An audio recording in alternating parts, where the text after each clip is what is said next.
আসসালামু আলাইকুম সবাইকে। কি অবস্থা সবার? কেমন আছেন? আশা করছি সবাই অনেক বেশি ভালো আছেন। আলহামদুলিল্লাহ আমরাও ভালো আছি। চলে আসলাম ছোট্ট করে আরেকটা নতুন ব্লগ শেয়ার করার জন্য। আশা করছি ভালো লাগবে।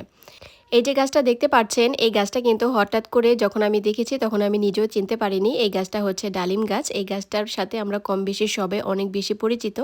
ইতালিতে রাস্তার ধারে বা জঙ্গলে সব জায়গাতেই এরকম কয়েকটা গাছ থাকে। তো এই গাছটা হচ্ছে রাস্তার একটা কোণায়। গতকালকে বাচ্চাদেরকে নিয়ে পার্কে গিয়েছিলাম। তো পার্কের থেকে আসার সময় দেখি এত সুন্দর মানে লাল ফুল হয়ে ছেয়ে আছে। পরে ভাবলাম এই ফুলটা আসলে কী ফুল?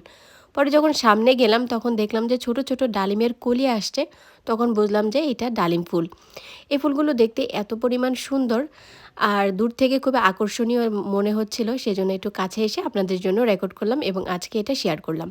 আশা করছি আপনাদের ভালো লেগেছে। এত সুন্দর ফুল মাশাআল্লাহ দেখতেও এতটা সুন্দর দেখাচ্ছে। একদম দূর থেকে লাল একদম টসটসা হয়ে আছে।